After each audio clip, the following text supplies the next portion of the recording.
I think Bob's point about it being an evolution as opposed to a revolution is critically important. And perhaps the best way to discuss the differences is really to begin with the similarities. And as Bob says, in the maelstrom of the change, the technological and the contextual context that we're dealing with as well, it is about trying to find this value and trying to find a way to connect with people.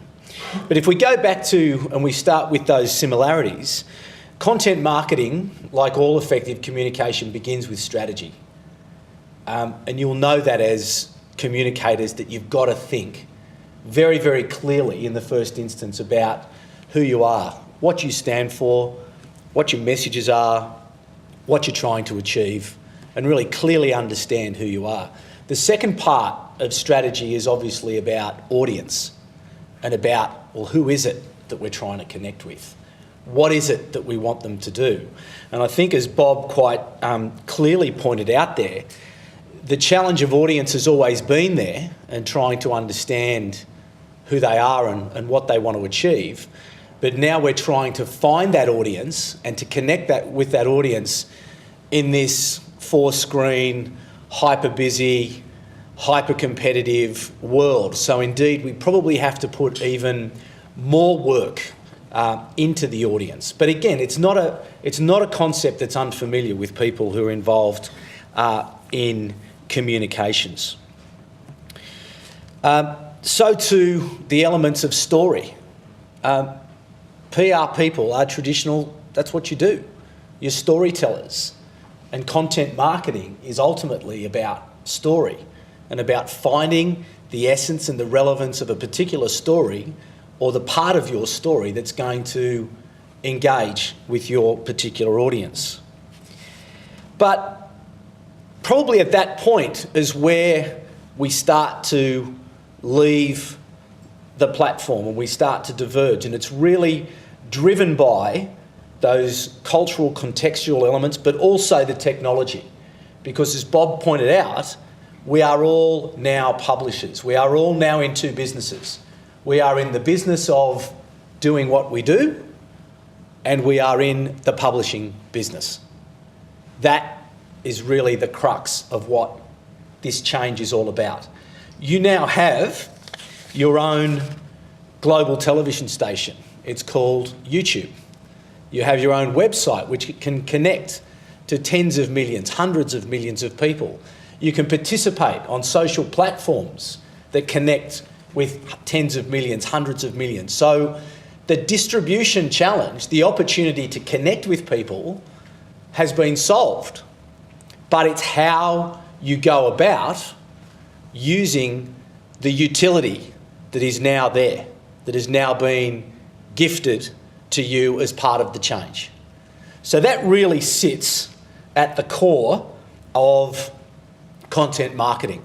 How do you make best use? How do you take into account the audiences that you're dealing with are fragmented, they're interested in multiple things, they're taking selfies, they're doing... What is it that's going to motivate them and how can you connect to them? And again, we'll go through a couple of case studies in a minute which will clearly understand that segmentation and how it is you really have to drill down into what people need and what their behaviours are and what their online behaviours are so you can really find that space. And we will come to a methodology as well which makes sense of this whole world, but quite a clear content marketing methodology.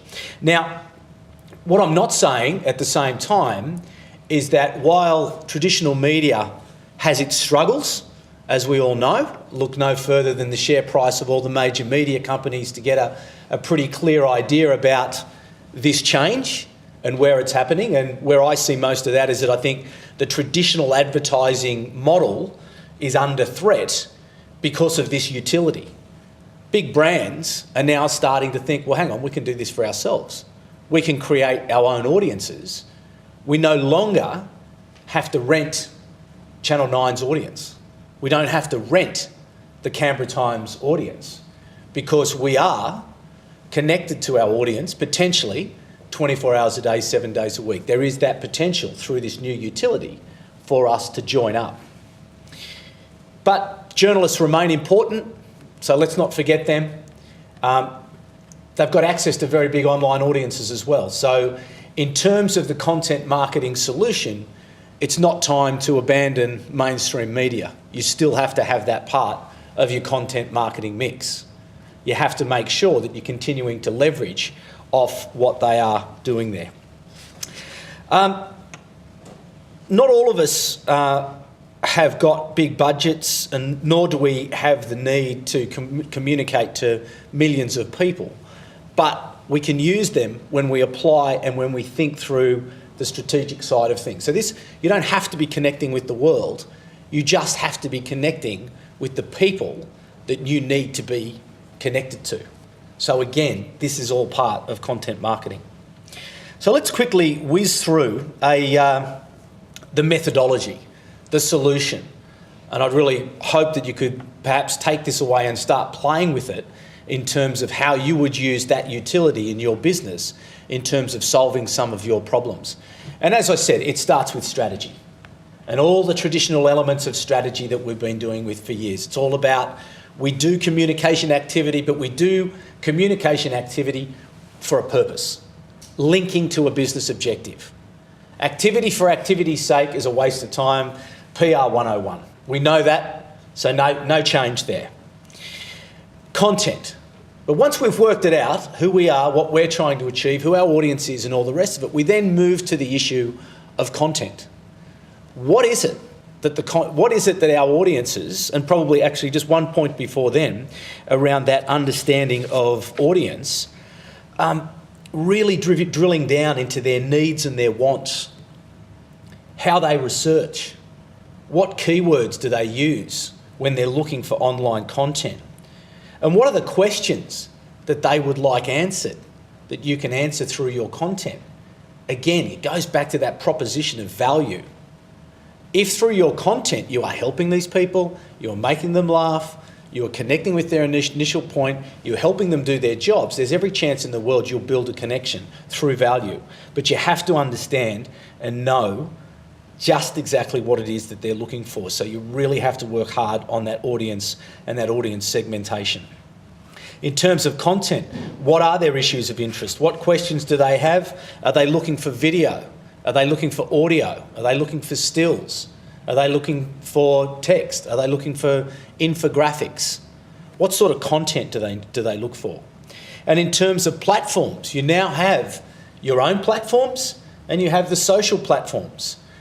In the case study we go through, we look at a content methodology where we designed a platform with the interests of our audience at the heart of what we were trying to achieve. This wasn't about us thinking we want to tell them this. This was about us anticipating what do they need, and we will design our platform in such a way that when they arrive, hopefully we've done a reasonable job in understanding what is it that they're looking to do when they arrive with us. So the functionality, making sure your analytics are in place, making sure things are mobile enabled, integration of email marketing, CRM, CMS. There's quite a huge number of things that go into the development of your own platforms. But then there are the social platforms, Facebook, Twitter, Instagram, YouTube, Tumblr, blah, blah, blah, blah, blah. But again, content marketing methodology is about understanding, well, your audience is different to your audience is different to your audience. Your audience may not be on Facebook for your particular story. So don't do it. It might be somewhere else. So you've got to rigorously put yourself through those questions to understand your audience as to where are they gathering in these social spaces.